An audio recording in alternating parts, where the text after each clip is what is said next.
اور عمر بن عبدالعزیز جنہوں نے اپنے بیٹوں کے لیے ایک پھوٹی کوڑی بھی نہیں چھوڑی تھی، وہ ایک مجلس میں 100 اونٹ راہ خدا میں خیرات کیا کرتے۔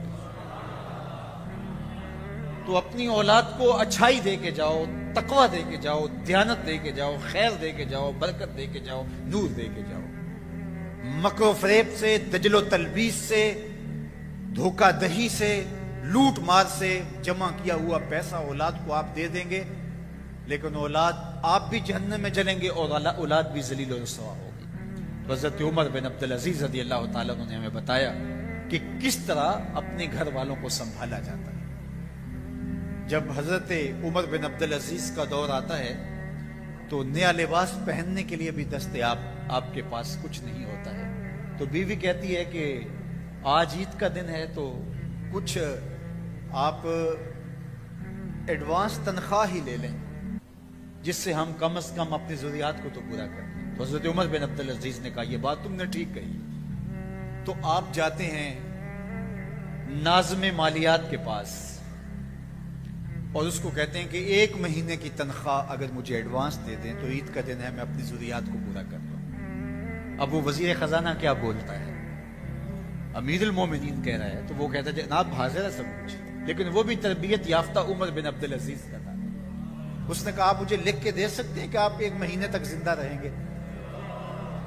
تو حضرت عمر بن عبدالعزیز وہیں سے واپس پلٹ آتے ہیں، کہا تیری مہربانی، تو نے مجھے صحیح بات بتائی۔ یہ عمر بن عبدالعزیز کا دور ہے۔ سمرقند فتح ہوتا ہے تو وہاں کے لوگ خط لکھتے ہیں عمر بن عبدالعزیز رضی اللہ تعالیٰ عنہ کو کہ جناب جو فاتح ہمارے شہر میں داخل ہوئے ہیں انہوں نے ہمیں بتائے بغیر شہر پہ دھاوا بول دیا، ہم سے کوئی مذاکرات نہیں کیے، کوئی بات نہیں کی، تو یہ اچانک حملہ اسلامی تعلیمات کے کیا منافی نہیں ہے؟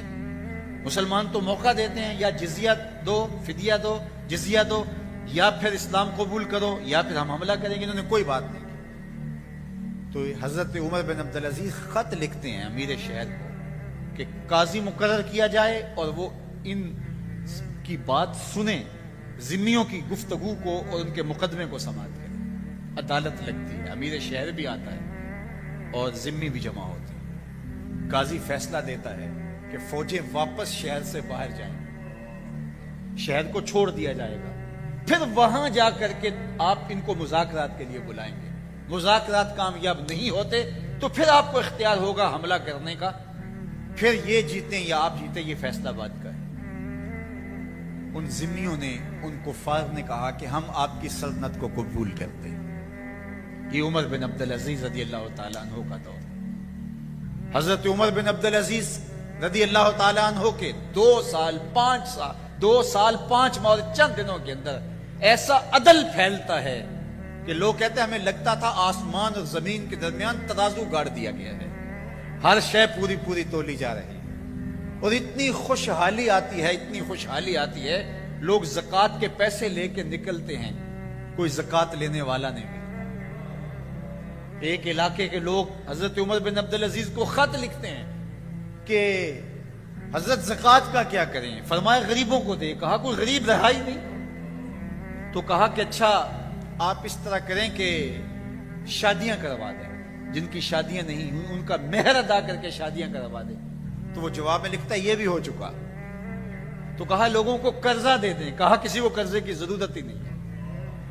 تو پھر فرماتے ہیں اچھا غیر مسلموں کو قرضہ دیں تاکہ وہ کھیتی باڑی کر کے زراعت کے کام کو بڑھائیں۔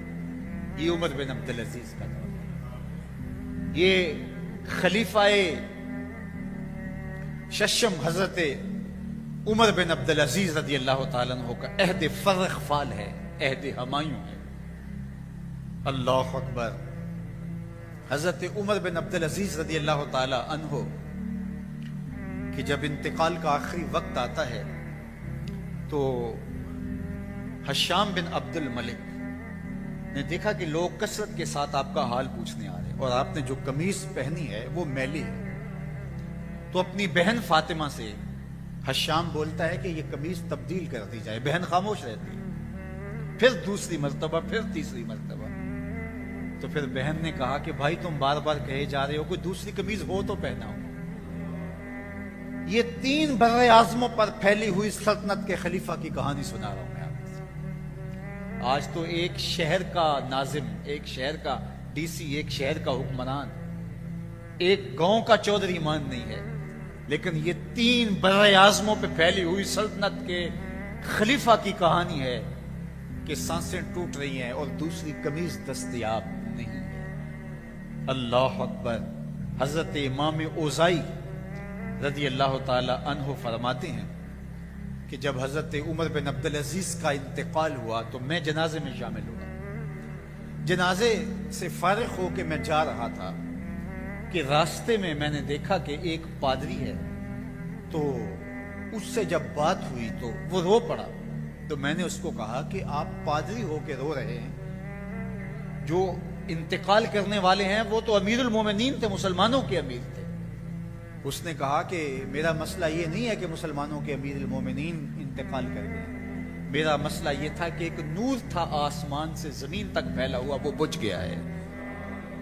رجا بن حیوہ کہتے ہیں، یہ وزیر اعظم تھے، کہتے ہیں کہ جب عمر بن عبدالعزیز کا انتقال ہوتا ہے تو مجھے یہ شرف نصیب ہوا کہ میں ان کی لحد میں اترا، اور جب میں نے کفن کی تنیاں کھولی تاکہ ان کا رخ قبلے کی طرف کر دوں تو کہا ان کا رخ پہلے ہی قبلے کی طرف ہوا۔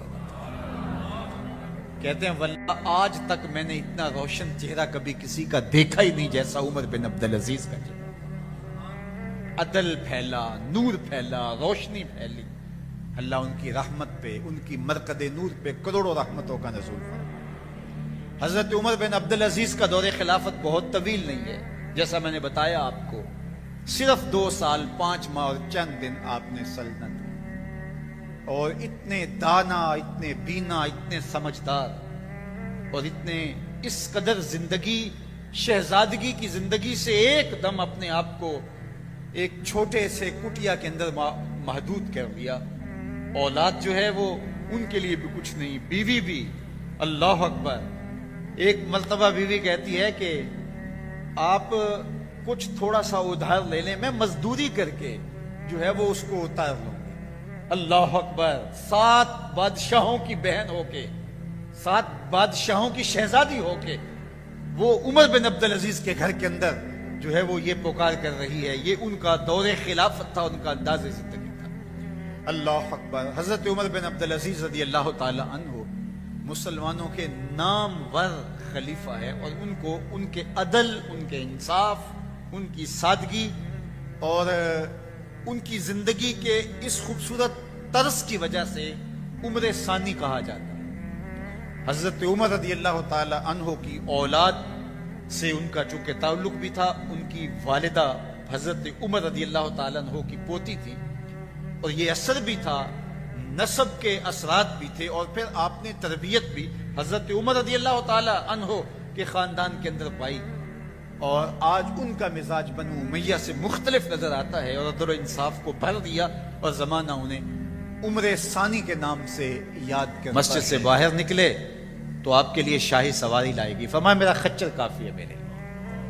گھر پہنچے تو اپنی بیوی فاطمہ بنت عبد الملک سے کہا، جو بادشاہ کی بیٹی ہے، بادشاہ کی پوتی ہے، اور 4 بادشاہوں کی بہن ہے، ناز و نعم میں پلی ہوئی ہے، کہا کہ میرے ساتھ تم رہنا چاہو تو تمہیں اپنے سارے زیورات، زر و جواہر، سارا مال بیت المال میں جمع کروانا ہوگا، اور فقیرانہ زندگی بسر کرنا ہوگی۔ اب اس پاک باز خاتون نے کہا کہ میں اس کے لیے تیار ہوں، میں فقیری کی زندگی کو ترجیح دیتی ہوں۔ اب حضرت عمر رضی اللہ تعالیٰ عنہ نے صرف 2 سال 5 ماہ اور کچھ دن حکومت کی، اور 3 بر اعظموں پر سلطنت اسلامیہ پھیلی ہوئی تھی، اور آپ روتے تھے کہ ان لوگوں کا حق بھی میرے اوپر بلا مطالبہ ہے جو دنیا کے کسی بھی خطے کے اوپر اس سلطنت کی حدود میں بستے ہیں۔ عید کا موقع آیا، عیدگاہ میں جب لوگ ایک دوسرے کو مل رہے تھے تو امیر المومنین کے بیٹوں کے کپڑے خستہ تھے، پرانے تھے، پیوند لگے ہوئے تھے، تو آپ نے اپنے بیٹوں سے کہا کہ تمہیں شرم تو آ رہی ہوگی کہ امیر المومنین کے بیٹے ہو کے تمہیں ڈھنگ کا لباس بھی دستیاب نہیں ہے، تو آپ کا ایک بیٹا عبد الملک بن عمر بن عبد العزیز جو آپ کی زندگی میں انتقال کر گیا تھا، اس نے کہا ہمیں اس بات پہ فخر ہے کہ ہمارے باپ نے خیانت نہیں کی ہے، ہمارا باپ دیانتدار ہے۔ جب گھر آتے ہیں تو آپ کی بیٹیاں آپ کو عید مبارک کہتی ہیں، آپ سے ملتی ہیں، لیکن منہ پہ کپڑا دھرا ہوا ہے۔ تو حضرت عمر رضی اللہ تعالیٰ عنہ، عمر بن عبد العزیز بولتے ہیں کہ بیٹی آپ نے چہرے کے اوپر کپڑا کیوں رکھا ہوا ہے؟ تو وہ کہتی ہے ہم نے کچے پیاز سے آج کھانا کھایا ہے، تو اس لیے ہم نے کپڑا رکھا ہے کہ آپ اس کی سمیل محسوس نہ کریں۔ تو حضرت عمر بن عبد العزیز رو پڑتے ہیں اور فرماتے ہیں کہ کس باپ کا جی نہیں چاہتا کہ میری اولاد آسودہ ہو، لیکن میں آخرت سے ڈرتا ہوں۔